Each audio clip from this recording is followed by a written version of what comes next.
Hello friend, कैसे हैं आप लोग। आज के इस वीडियो में हम लोग बात करेंगे ट्रेडमार्क रजिस्ट्रेशन के बारे में। ट्रेडमार्क ऑब्जेक्शन क्या होता है, ट्रेडमार्क 9 और 11 का ऑब्जेक्शन क्या होता है, प्लस ट्रेडमार्क ऑब्जेक्शन और अपोज्ड में क्या डिफरेंस होता है। ये सारे पॉइंट्स आज के इस वीडियो में हम लोग डिस्कस करेंगे। तो देखिए, सबसे पहला आ जाता है ट्रेडमार्क रजिस्ट्रेशन प्रोसेस के बारे में। तो इसके बारे में बात ऑलरेडी मैंने वीडियो बनाया हुआ है, वो मैं आपको लिंक डिस्क्रिप्शन में दे दूंगा, जिससे आप इजीली जाके वहाँ से आपको अगर रजिस्ट्रेशन खुद फाइल करना है तो आप कर सकते हैं। अगर आप प्रॉपर एक्सपर्ट्स की वो चाहते हैं ओपिनियन, तो आप हमसे भी वो फाइलिंग करवा सकते हैं।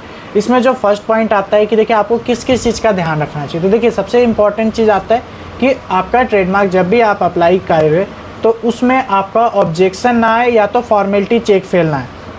क्योंकि क्या होता है, आपने खुद अप्लाई कर लिया या किसी से आपने अप्लाई करवा लिया जिसको उस चीज़ का ऑथराइज नहीं है, तो आपका डिजिटल सिग्नेचर लेके तो फाइल कर देंगे। बहुत सारे मेरे पास भी केसेस आ रहे हैं और बहुत क्वेरी भी आ रही है। तो इसमें क्या आ रहा है कि बोलते हैं कि सर उन्होंने तो मेरा फाइल कर दिया, फाइल वो आपसे डीएससी लेके आपका फाइल कर देंगे, बट वो एक्सपर्ट नहीं है उस चीज़ में, तो आपके में ऑब्जेक्शन आने के चांसेस 50% और इंक्रीज़ हो जाता है।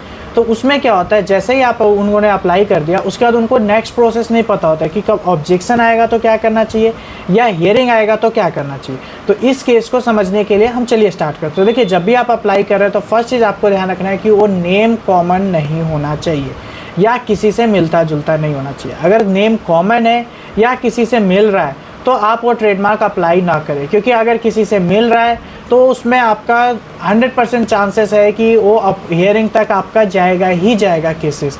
और अगर आपका नेम कॉमन है, बहुत सारे नेम कॉमन होते हैं, जैसे मान लीजिए दिल्ली में है या इंडिया है या कोई स्टेट है, आप उसका नेम चाहते हैं, जैसे दूध है, आप दूध ही अप्लाई करना चाह रहे हैं या इसके रिलेटेड आप अप्लाई करना चाह रहे हैं। जैसे स्टेट हो गया, मान लीजिए कोई डिस्ट्रिक्ट या मगध हो गया, आप मगध के नाम से दूध चाह रहे हैं, या दिल्ली में ही हो गया, द्वारका हो गया, तो इस टाइप से आप कुछ नेम अप्लाई कर रहे हैं तो आपका 100% चांसेस है कि वो कॉमन नेम सेक्शन 9 में आपका ट्रेडमार्क आएगा। अब बहुत सारी क्वेरी ये भी आता है, सर हमने पब्लिक सर्च पे भी चेक किया बट वहाँ पे तो नेम नहीं आ रहा है। तो इसका मतलब ये नहीं है कि आपका ट्रेडमार्क ऑब्जेक्शन नहीं आएगा। देखिए, सेक्शन 11 तब आता है जब आपका किसी से मिलता जुलता नाम होता है, बट सेक्शन 9 तब आता है जब आपका नेम बहुत ही कॉमन होता है कि उसको कोई भी यूज़ कर सकता है। तो इस केस पे आपके चांसेस बढ़ जाते हैं। उसमें भी दो केस ऑब्जेक्शन के होते हैं, सेक्शन 91A और सेक्शन 91B। तो ये भी आपको ध्यान रखना होता है कि सेक्शन 91A में आ रहा है या सेक्शन 91B में आ रहा है। तो इसके लिए मैं आपको दिखा देता हूँ कि कैसे चेक कर सकते हैं। तो देखिए, सबसे पहले आपको यहाँ पे जाएंगे तो आपको कुछ मैंने केस दिखा देता हूँ। इस केस में आप देखेंगे कि यहाँ पे ऑब्जेक्शन आया हुआ है। तो ऑब्जेक्शन के लिए आप देख सकते हैं यहाँ पे सेक्शन 91A का ऑब्जेक्शन आया हुआ है, जबकि आप ये पब्लिक सर्च पे जाके चेक करेंगे तो आपको ये नहीं मिलेगा। तो इस टाइप से भी ध्यान रखना होता है कि आपका सेक्शन 91A का तो नहीं है। नेक्स्ट आ जाते हैं हम सेक्शन 11 का। तो ये देखिए, अगर किसी से नाम सेम या सिमिलर होता है तो उसमें आता है, जैसे देखिए शिल्पी होटल और शिल्पी हिल रिसोर्ट। तो इस टाइप से भी आप ट्रेडमार्क करते हैं तो उसमें आपके चांसेस है कि आपका ट्रेडमार्क हियरिंग तक जाएगा।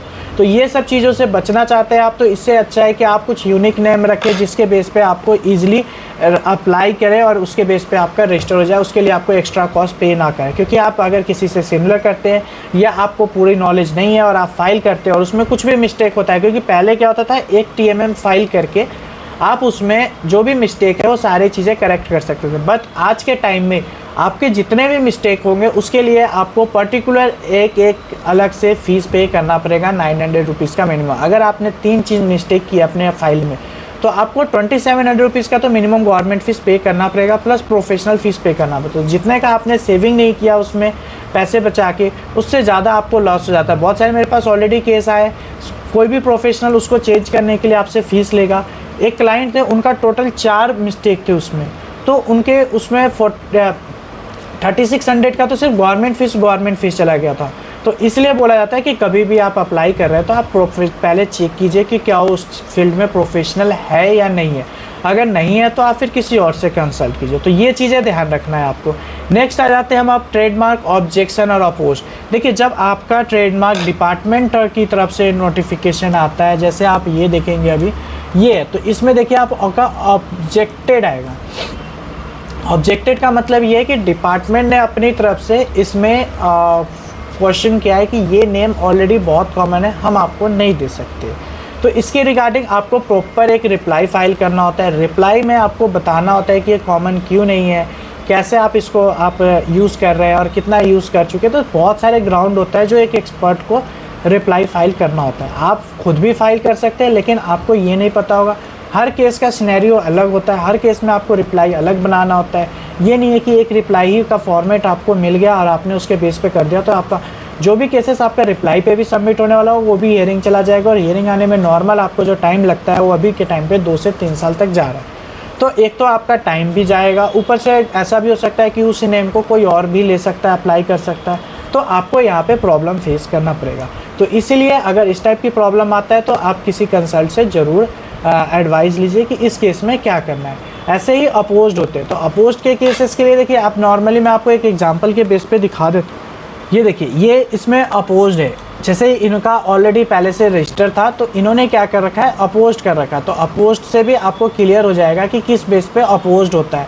जब आपका ट्रेडमार्क अपोज है, सेम नेम है या सिमिलर नेम है, बहुत सारे केसेस होते हैं जिसमें दिक्कत आती है। एक मेरे ही क्लाइंट है, उनका ट्रेडमार्क का नाम मैं आपको दिखा देता हूँ।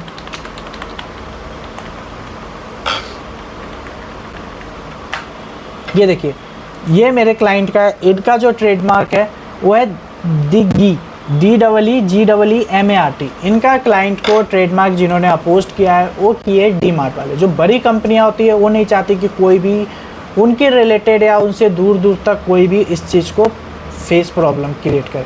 तो इसीलिए वो हमेशा जो भी उनके रिलेटेड नाम होता है वो हमेशा चाहते हैं कि उनको अपोज कर दे, क्योंकि अपोज का मतलब ये बहुत सारे क्लाइंटें डर जाते हैं कि ये छोड़ देंगे केसेस को तो उनका नेम सिक्योर हो जाएगा और कोई और भी उससे रिलेटेड नहीं आएगा।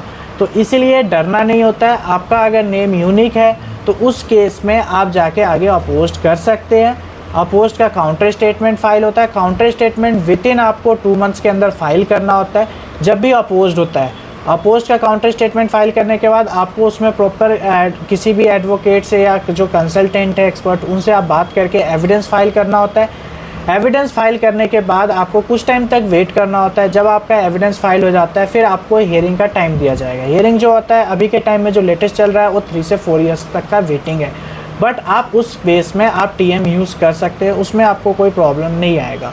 तो जब आपका हियरिंग आएगा, हियरिंग पे रजिस्ट्रार के सामने प्रेजेंट होना पड़ता है। अगर आप खुद भी प्रेजेंट हो सकते हैं या आप अपनी तरफ से किसी अटॉर्नी को भी हायर कर सकते हैं जो कि ट्रेडमार्क अटॉर्नी होते हैं, उनके वो प्रेजेंट होकर और वो अपनी फैक्ट्स वहाँ रखेंगे, जिसके बेस पे बहुत सारे ऐसे भी होते हैं जो बड़ी कंपनियों के भी ट्रेडमार्क वहाँ पे रिजेक्ट होते हैं जो अपोज करते हैं, और आपका ट्रेडमार्क फिर उससे विदिन 1 से 7 डेज 10 डेज के अंदर आपका रजिस्टर्ड होके आ जाता है। तो ऐसे करके आप कर सकते हैं। तो नॉर्मली ऑब्जेक्शन जो होता है वो डिपार्टमेंट करता है और जो अपोज्ड होता है वो थर्ड पार्टी करता है। अगर इससे रिलेटेड आपको कोई भी क्वेरी होता है तो आप नीचे दिए हुए उसमें कमेंट कर सकते हैं। हम आपको वहाँ पे रिप्लाई ज़रूर करेंगे, ट्राई करेंगे कि 100% आपको उसको हम रिप्लाई करके आपको सेटिस्फाई करें।